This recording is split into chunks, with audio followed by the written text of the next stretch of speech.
Welcome to Maheshan IAS. Your rank is our responsibility. आज के इस क्लास में हम बात करेंगे पंजाब के और खालिस्तान मूवमेंट के बारे में। जब बात करते हैं पंजाब या भारत के इतिहास की, तो हम हमेशा अंग्रेजों के 200 वर्षों के जो गुलाम की जो कहानियां हैं, जो दर्दनाक कहानियां, उसको याद रखते हैं।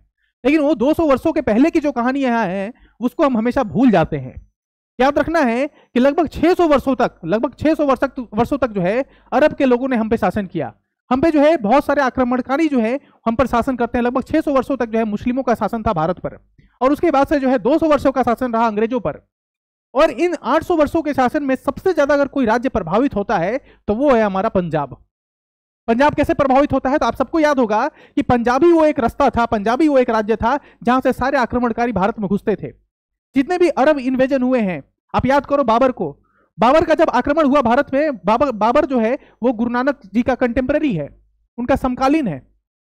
और गुरु नानक ने बाबर के बारे में कहा है कि कितना बड़ा वो दुर्दांत था, कितना बड़ा वो जो है आक्रमणकारी था, कितना बड़ा जो है वो एक तरीके से जो है विनाश करने वाला था। इन सबसे प्रभावित हुआ है हमारा पंजाब। यानी कि उन 600 वर्षों में तो प्रभावित हुआ ही। अगर आपको पता होगा तो आप जानते होंगे कि सिख धर्म के जितने भी गुरु हुए हैं हमारे, और जितने भी हमारे मुगल एम्पायर हुए, उन दोनों के बीच में जो है हमेशा लड़ाई हुआ करती थी। चाहे औरंगजेब हो या बाबर हो, हुमायूं हो, जो भी थे हमारे, इन दोनों के बीच में हमेशा लड़ाई हो रही थी। और लड़ाई किस बात के लिए हो रही थी, इसके बारे में हम किसी और वीडियो में चर्चा करेंगे। यानी कि आजादी में पंजाब का जो योगदान है उसको तो हम जानते ही हैं, लेकिन आजादी के पहले 200 वर्षों का जो गुलामियत थी अंग्रेजों की, उसकी कहानी अगर छोड़ दें तो 600 वर्षों का जो हमारी कहानी है, जहां पे सिख धर्म के लोग, सिख गुरु जो थे, उन्होंने कैसे इन अरब से आए हुए आक्रमणकारियों से जो है लड़ा है, उसकी कहानी हमें याद रखनी चाहिए। बात करेंगे इन 200 वर्षों का जो संघर्ष था पंजाब का अंग्रेजों के खिलाफ, वो भी हम भूल नहीं सकते, जहां पे महाराजा रंजीत सिंह जी जो है हमें देखने को मिलते हैं। उसके बाद से अगर बात करें तो आजादी के बाद 1947 के बाद, या 1947 के समय में जब देश का बंटवारा होता है भारत और पाकिस्तान में, उस समय लाखों लोग मारे जाते हैं। वो पंजाब जो हमेशा से ही एक तरीके से दर्द और जख्म को झेलते आया था, उसको 1947 में ही दर्द और जख्म भी मिले। यानी आजादी के साथ पंजाब का बंटवारा हो गया। वो पंजाब जो हमेशा एक हुआ करता था, उसको दो भागों में बांट दिया गया, ईस्ट पंजाब और वेस्ट पंजाब। एक हिस्सा पाकिस्तान में चला गया और एक हिस्सा जो है भारत में रह गया। आप सबको पता होगा कि लाखों लोगों को मारा गया उस समय। पंजाब का जब बंटवारा हुआ 1947 में, उस समय लाखों लोगों की हत्याएं कर दी गई, कितनी महिलाओं की, कितनी बहन बेटियों की रेप कर दी गई। जब हमेशा उन समय को हम याद करते हैं तो कुछ लोग ये कहते हैं कि पुराने जख्मों को याद मत करो, उनको याद करने का कोई फायदा नहीं, लेकिन हम अपने इतिहास को नहीं भूल सकते। क्या साउथ ऑफ इंडिया के जो राज्य हैं उनको ये नहीं पता चलना चाहिए कि पंजाब के जो लोग हैं उन्होंने कितना संघर्ष किया है?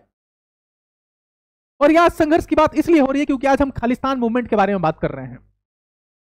खालिस्तान मूवमेंट जो कि भारत में तो कहीं देखने को नहीं मिलता, लेकिन यूनाइटेड किंगडम हो, ऑस्ट्रेलिया हो या फिर कनाडा हो, इन सारे राज्यों में, इन सारे देशों में खालिस्तान मूवमेंट देखने को मिलता है। और कारण क्या है? कारण है भारत को तोड़ने का। कारण यह है कि भारत में क्षेत्रवाद को बढ़ावा देने का, रीजनलिज्म को बढ़ावा देने का।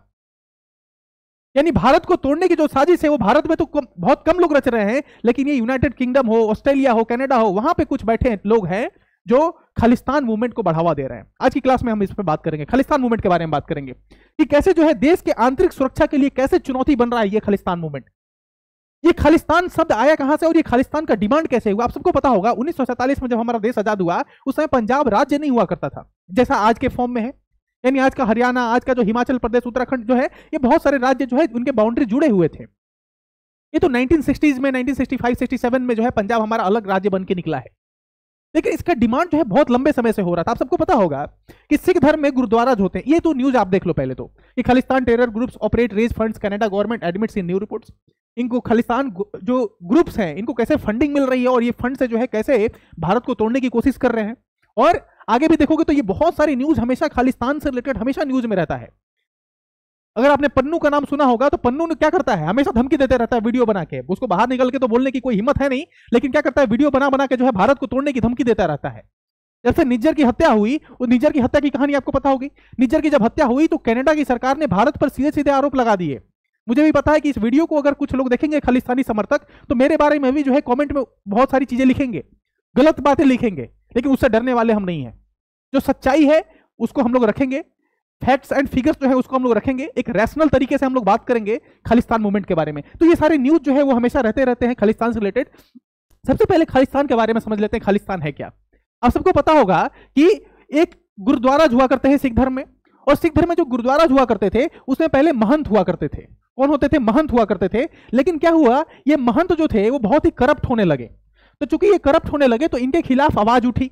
इनके खिलाफ आवाज उठाने वाले बहुत सारे यूथ थे, और ये जो यूथ जो आवाज उठा रहे थे इनके खिलाफ कि भाई जो गुरुद्वाराज हैं उनमें डेमोक्रेसी होनी चाहिए। क्या होनी चाहिए? गुरुद्वाराज में डेमोक्रेसी होनी चाहिए, और इसके खिलाफ उन्होंने आवाज उठा दी।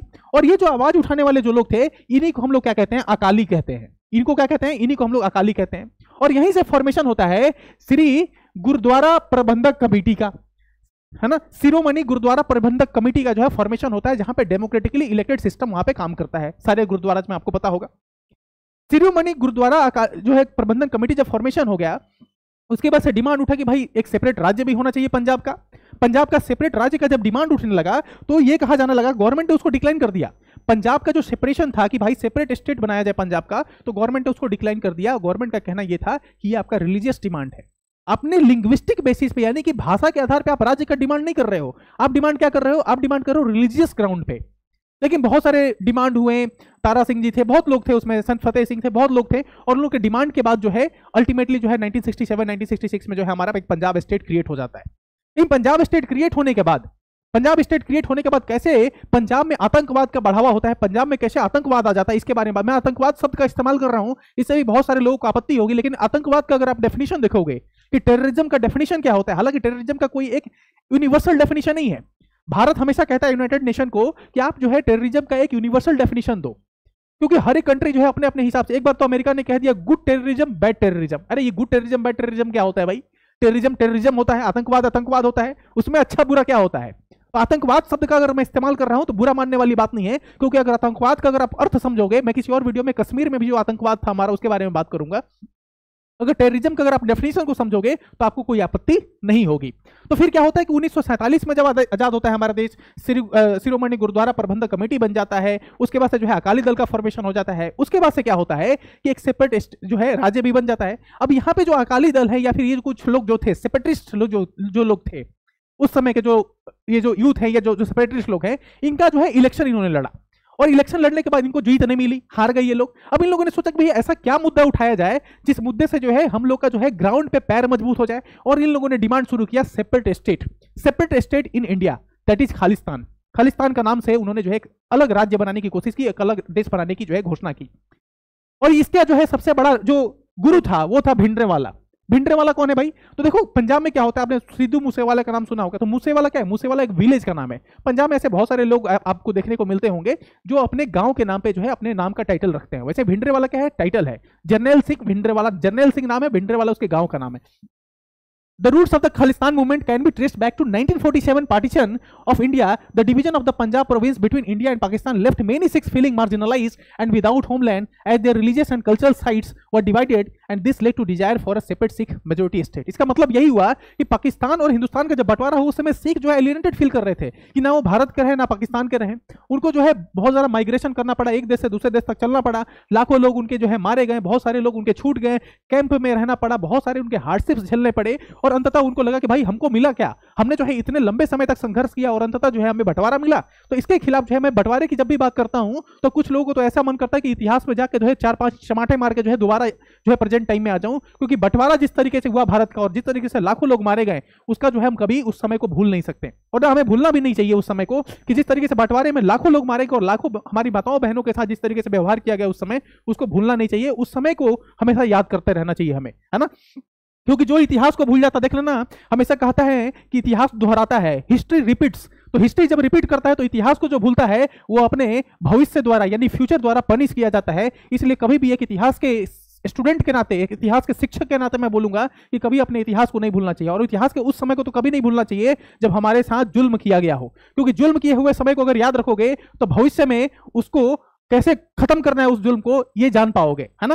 तो ये कुछ फैक्ट्स एंड फिगर्स है, कैसे जो है खालिस्तान मूवमेंट कैसे आया हमारा, कैसे बहुत सारे लोग इससे एसोसिएटेड होते रह गए, है ना। फिर अल्टीमेटली होता क्या है, जर्नैल सिंह भिंडरेवाला जो है क्या था, एक यूथ था। जर्नैल सिंह भिंडरेवाला क्या था, एक यूथ था, और इन्होंने जो है लॉन्च किया था, इनके बारे में मैं बताऊंगा। होता क्या है कि जर्नैल सिंह भिंडरेवाला जो है एक बहुत बड़ा लीडर बन के निकलता है खालिस्तान मूवमेंट के लिए, और खालिस्तान मूवमेंट का एक सबसे बड़ा लीडर निकलने का मतलब यह है कि वो आर पार की लड़ाई लड़ने को तैयार था। हालांकि जर्नैल सिंह भिंडरावाला की जब बात करते हैं तो कहीं ना कहीं यहाँ पे कांग्रेस का रोल देखने को मिलता है। कांग्रेस का रोल कैसे देखने को मिलता है, अगर आपको पता हो तो जरूर बताना कमेंट सेक्शन में, नहीं तो जो है मैं यहाँ पे आपको किसी और वीडियो में आप बताना, मैं किसी और वीडियो में जरूर डिस्कस करूंगा। वही कांग्रेस का जो है कुछ ना कुछ तो रोल रहता है जर्नैल सिंह भिंडरावाला को उतना पॉपुलर बनाने में, और वही जर्नैल सिंह भिंडरावाला जब उतना पॉपुलर हो जाता है, जब वो डिमांड करने लगता है खालिस्तान स्टेट का, तो फिर यहाँ पे गवर्नमेंट ऑफ इंडिया को एक कदम पीछे लेना पड़ता है।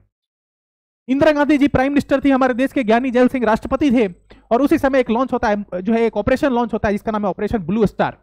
ब्लू स्टार क्यों कहते हैं इसको, ब्लू स्टार क्यों कहते हैं, कमेंट सेक्शन में जरूर बताना कि ब्लू स्टार का मतलब क्या है। यहाँ पे क्या गवर्नमेंट ऑफ इंडिया चाहते थे कि रातों रात जो है जो तारों के बीच में जो है इन लोगों का सफाया कर दिया जाए, क्या था मतलब ब्लू स्टार का, कमेंट सेक्शन में जरूर बताना। तो होता क्या है कि ऑपरेशन ब्लू स्टार में क्या होता है कि जर्नैल सिंह भिंडरावाला और उसके कुछ समर्थक जो हैं वो गोल्डन टेम्पल में छिप जाते हैं, और गोल्डन टेम्पल में छिप के जो है एक तरीके से पूरे तरीके से पंजाब को तोड़ने की कोशिश करते हैं। और ये सब जब देखा जाता है भारत सरकार के द्वारा, तो भारत सरकार ये डिसीजन लेती है, इंदिरा गांधी ये डिसीजन लेती है, बहुत ही बोल्ड स्टेप लेती हैं कि हम क्या करेंगे, हम इनके खिलाफ एक्शन लेंगे। शुरू होती है कहानी ये हमारी जो है जून में, 1 जून से लेकर 8 जून तक ये हमारी कहानी चलती है। 1 जून से 8 जून के बीच में जो है ऑपरेशन चलता है हमारा ऑपरेशन ब्लू स्टार। हालांकि 3 दिन में एक तरीके से इनको खात्मा कर दिया जाता है, 4 दिन में खात्मा कर दिया जाता है, टैंक लाए जाते हैं, और एक तरीके से इस ऑपरेशन में सबसे ज्यादा नुकसान होता है तो सिख धर्म को नुकसान होता है, क्योंकि सिख धर्म के जितने भी इंपॉर्टेंट चाहे बिल्डिंग हो या फिर उनके रिलेटेड ग्रंथ हो, उसको कुछ ना कुछ हार्म पहुंचता है। चाहे सेंटिमेंट्स की भी बात करें तो सबसे इंपॉर्टेंट एक तरीके से भारत में बोला जाए तो भारत में सबसे इंपॉर्टेंट जो रिलीजियस प्लेस है सिख धर्म का, तो वो है हमारा गोल्डन टेम्पल। पटना का भी है गुरुद्वारा, वो भी इंपॉर्टेंट है, ठीक है। तो चूंकि वो काफी इंपॉर्टेंट जो है हमारा इंपॉर्टेंट प्लेस है, रिलीजियस प्लेस है, और उसको नुकसान पहुंचाया गया, तो इससे बहुत सारे जो सिख धर्म के फॉलोअर्स थे, अनुयायी जो थे, उनको इंदिरा गांधी से दिक्कत होने लगी। इंदिरा गांधी के जो ऑपरेशन ब्लू स्टार था इससे दिक्कत होने लगा, और अंततः इंदिरा गांधी का क्या हल होता है इसके बारे में आप सबको पता होगा। ऑपरेशन ब्लू स्टार चलता है जून में, और उसके बाद से जून के बाद अक्टूबर का महीना आता है, और अक्टूबर में ही इंदिरा गांधी की हत्या कर दी जाती है। 30 अक्टूबर को इंदिरा गांधी जी एक सभा में संबोधित कर रही होती हैं, और 31 अक्टूबर को उनके ही 2 बॉडीगार्ड्स जो है उनकी हत्या कर देते हैं, मार के गोली चलाई जाती है अंधाधुन, और इंदिरा गांधी की जो है हॉस्पिटल में हत्या कर दी जाती है। हत्या करने के पीछे यही रीजन था कि उन्होंने जो है सिख धर्म को जो है कैसे, सिख धर्म के जो भी प्रिंसिपल्स थे, सिख धर्म के जो भी इंपॉर्टेंट चीजें थी, उसको कैसे उन्होंने नुकसान पहुंचाया, इसका जिम्मेवार मांगते हुए कि सारा किया धारा इंदिरा गांधी जी ही है, इसका जिम्मेवार मानते हुए 2 जो है सिख सोल्जर जो थे उन्होंने उनकी हत्या कर दी। लेकिन हत्या करने के बाद भी देखोगे पंजाब अकॉर्ड भी साइन होता है, जिसमें लौंगोवाल होते हैं, लौंगोवाल संत लौंगोवाल और राजीव गांधी जी के बीच में जो है पंजाब अकॉर्ड साइन होता है, ताकि जो है पंजाब से पूरी तरीके से मिलिटेंसी को, टेररिज्म को खत्म किया जा सके। हालांकि ये होता नहीं है, लेकिन उसके बाद से जो 2 लोग आते हैं, उन 2 लोगों ने एक तरीके से पूरी तरीके से भारत से, पंजाब से एक तरीके से आतंकवाद को खत्म करने की पूरी कोशिश की। ये कौन थे, तो ये थे पंजाब के डीजीपी और पंजाब के चीफ मिनिस्टर बेअंत सिंह। पंजाब के डीजीपी उस समय कौन थे, जरूर बताना उनका नाम। जब उनका अगर आप मेथड देखोगे कि कैसे जो है, अगर आप देखोगे पंजाब में फसलें काफी लंबी लंबी होती हैं, उस फसल में जो है छिप जाया करते थे जितने भी ये मिलिटेंट हैं हमारे, और वहां पे जो है क्या किया गया, इनको घुस घुस के मारा गया, ट्रैक्टर लाया गया, ट्रॉली लाया गया, और वहां पे जो है घुस घुस के इनको मारा गया जितने भी मिलिटेंट थे। यानी पंजाब में जो है, जो आज की जो स्थिति है पंजाब की, वैसी स्थिति आज से 40 साल 50 साल पहले नहीं थी। अभी खालिस्तान मूवमेंट की जो बात करते हैं हम लोग, भारत में खालिस्तान मूवमेंट जैसा कुछ नहीं है, और खालिस्तान मूवमेंट जैसा अगर कुछ है भी तो उसका कारण यही है कि अनएम्प्लॉयमेंट है, पॉवर्टी है। पॉवर्टी अगर अनएम्प्लॉयमेंट, 2 चीजों को अगर खत्म कर दिया जाए पंजाब से, तो आपको क्या होगा कि खालिस्तान मूवमेंट जैसा एक बच्चा जो है, एक समर्थक नहीं मिलेगा भारत में खालिस्तान मूवमेंट का। कारण यह है कि कुछ लोग जो है बाहर से फंडिंग कर देते हैं, और कुछ लोग यहाँ पे क्या है, चूंकि गरीब है, उनके पास कोई काम नहीं है, तो कुछ पैसों के लालच में कोई पोस्टर डिस्ट्रीब्यूट कर दिए, कोई पोस्ट कर दिए फेसबुक पे, इंस्टाग्राम पे, तो ये सब चीजें चलती रहती हैं, ठीक है। तो हमें क्या कोशिश करनी है कि भारत में, पंजाब में खास करके पॉवर्टी अनएम्प्लॉयमेंट पे काम कर रहे हैं, और खालिस्तान का समर्थक कहाँ है, यूके में है, ऑस्ट्रेलिया में है, कनाडा में है, यूएसए में है। भारत में कोई खालिस्तान का समर्थक नहीं है, और ये बाहर बैठे जो लोग जो खालिस्तान का समर्थन कर रहे हैं और भारत को तोड़ने की कोशिश कर रहे हैं, इनको तो मुंह तोड़ जवाब दिया जाएगा। जस्टिन ट्रूडो ने इनका समर्थन किया, और जस्टिन ट्रूडो का क्या हुआ आप सबको पता होगा। और अभी की जो प्रेजेंट गवर्नमेंट है कनाडा की, वो काफी स्ट्रिक्ट एक्शन ले रही है इनके खिलाफ, जो भी खालिस्तान का समर्थन कर रहे हैं। आए दिन जो है इनके डे टू डे जो है हमें बहुत सारे वीडियोज, बहुत सारे फोटोज मिलते रहते हैं जहां पे ये भारत का अपमान करते हैं, भारत के झंडे का अपमान करते हैं। लेकिन ये अपमान जो है ये विदेश की धरती पर ही कर सकते हैं, भारत की धरती पर आके भारत के झंडे का और भारत की अखंडता, भारत की सॉवरेनिटी, भारत की संप्रभुता और भारत की इंटीग्रिटी पे क्वेश्चन करने का अधिकार किसी को नहीं है। और भारत की भूमि पर आके कोई भारत के झंडे को और भारत की भूमि को कोई नुकसान पहुंचाने की कोशिश करेगा, तो भारत की सेना और भारत की सरकार जो है काफी मजबूत है और सख्त एक्शन लेने के लिए वो तैयार है।